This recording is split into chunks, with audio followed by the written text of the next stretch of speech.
One of the most crazy stories that I heard about homeowners comes from California.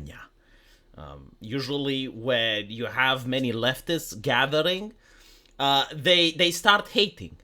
And one of the things that they hate the most is people who own property, especially homes. Um, and in California, yeah, if you happen to rent your home to someone else, you done fucked up. Like, you shouldn't do that. You should covet your home. You should hold it empty so that the rent prices go up and the leftists suffer. The moment you decide to rent your house, you are now under leftist regulation. And under leftist regulation, the person that's renting, in many cases, has more rights than the actual person owning the house. So the situation was hilarious because the owner inherited his house from his father. And he wanted to use it, but again, like the laws in California, yeah, are pretty fucked up. So he couldn't actually kick the squatters from there. So what he did is that he sold his house to a friend of his and then rented his own house from his friend. So now he was protected by the California legislation because he wasn't the owner anymore. He was just renting. So he waited for the squatters to move out. And once the squatters moved out, he went in, changed the locks, threw away all their shit. And when the squatters complained, he was like, nope, I'm paying rent.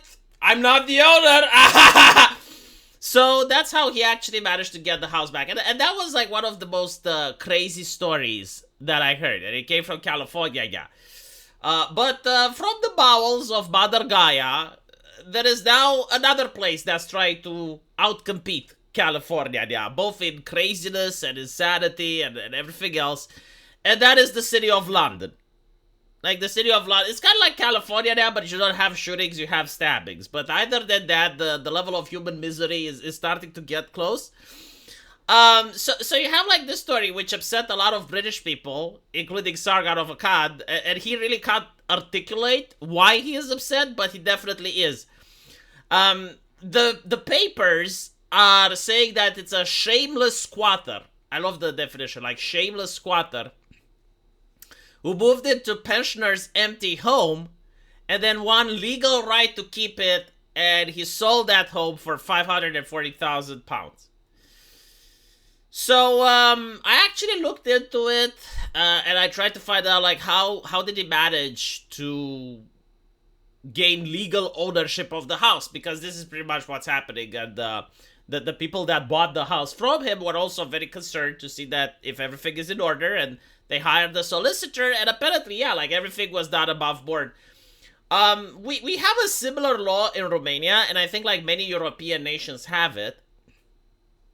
And the idea is that if you find something, whether it's a piece of land or it's property, and you manage to act as if you're the owner for more than 10 years, it becomes yours. And this law was usually given, I guess, like maybe, like someone dies and they have absolutely no inheritors, and no one knows. So the neighbor that was like farming his land goes like, oh, well, no one is farming my neighbor's land. Oh, that's right, he died and there's no one else. Well, I'll farm it as well, And over the course of 10 years, it becomes yours because like you keep taking care of it. This is to encourage that land always gets used. Like these types of laws were done in a medieval society, and they managed to remain all the way up until today. In Romania, we call it usucapiune. I don't know how you call it in Britain, but like these types of laws always existed. In this situation, it seems that the homeowner didn't want to sue. Whether he couldn't be bothered to sue, or maybe he was too old, we don't know. But it turns out that this squatter moved into the house, lived there for 10 years, and that's how he managed to get it. He also apparently invested money in renovations. I couldn't find like how much he invested and what those renovations actually meant. I mean, there's a difference between applying a coat of paint to the house versus, changing the roof, for instance. Yeah, I mean, legally speaking, he managed to gain the house by simply moving in.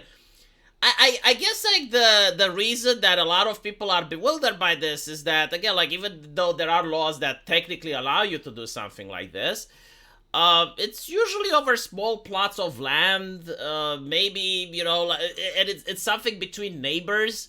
Like the idea of simply just going into an empty house and setting up shop in there and then pretending that it's your own house is something unthinkable, but in the lines of, like, no one would even consider doing something like this. So this is why the British public is upset. I do think that this is a one-off, due to the fact that the mainstream media is reporting on it, because if it was something that was happening all the time, then they would either not bother reporting on it, like, for example, knife stabbings, right? Like the cutlery. They stop reporting on it. Like, it's not newsworthy. It's like, oh, there's a knife stabbing. Oh, okay. Only when it's something egregious, or they're talking about statistics. And I would say, like, it's the same with this particular situation. Like, it's something that's so rare and bewildering that they decided to cover it. Because if it was to happen on a daily basis, then they wouldn't cover it. It would be just, wouldn't be newsworthy. The house does look amazing. I mean, if it's the house in the picture, it looks much better than mine, especially a house in London. I would assume that when he got it, it probably wasn't that expensive. Take into account that the prices of houses in London has increased dramatically since the lockdowns. And even before that, due to the benefits of multiculturalism, the prices of a home in London has gone up. So he probably didn't get it for £540,000. But still, a house like this was definitely expensive, I would say.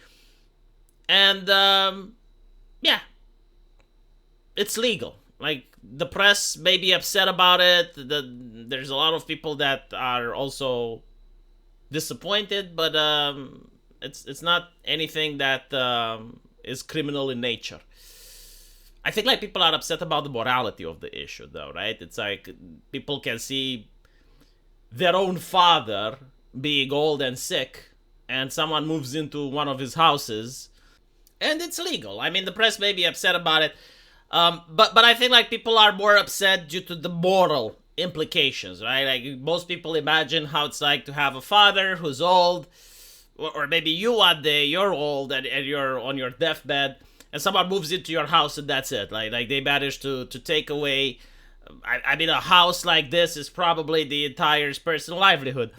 What would have made it moral, however, and would have made it a heartwarming story, is if the person actually took care of the old man. I mean, there's many such cases where you have a person that's old, can't take care of themselves, they don't have any family, and someone from the outside comes in and, they make a contract or a deal with the person, and it's like, okay, well, I'll take care of you to the best of my abilities. In exchange, you're going to leave me your inheritance. I mean, this is actually something quite common.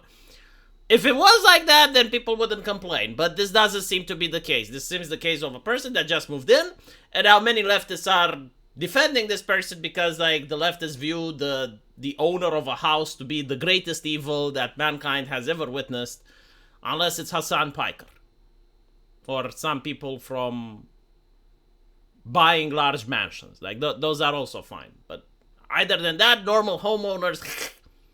Let me know what you guys think, though, and as usual, I will see you in the comment section. Take care.